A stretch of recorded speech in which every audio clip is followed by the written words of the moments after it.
ಪುತ್ತೂರು ತಾಲೂಕು ಪಾಣಾಜಿ ಗ್ರಾಮ ಕಂಡದೇಲು ಪರಿಶಿಷ್ಟ ಪಂಗಡದ ರಸ್ತೆ ಅಭಿವೃದ್ಧಿ ಕಾಮಗಾರಿಗೆ ಪುತ್ತೂರು ವಿಧಾನಸಭಾ ಕ್ಷೇತ್ರದ ಶಾಸಕರಾದ ಸಂಜೀವ ಮಟ್ಟಂದೂರು ಅವರು ಶಿಲಾನ್ಯಾಸ ನೆರವೇರಿಸಿದ್ದಾರೆ. ಸುಮಾರು 10 ಲಕ್ಷ ವೆಚ್ಚದಲ್ಲಿ ಕಾಮಗಾರಿ ನಡೆಯಲಿದೆ.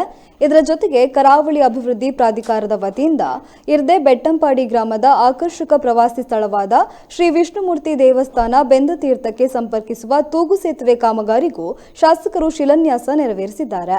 ಈ ಕಾಮಗಾರಿ ಸುಮಾರು 23.11 ಲಕ್ಷ ಅನುದಾನದಲ್ಲಿ ನಡೆಯಲಿದೆ.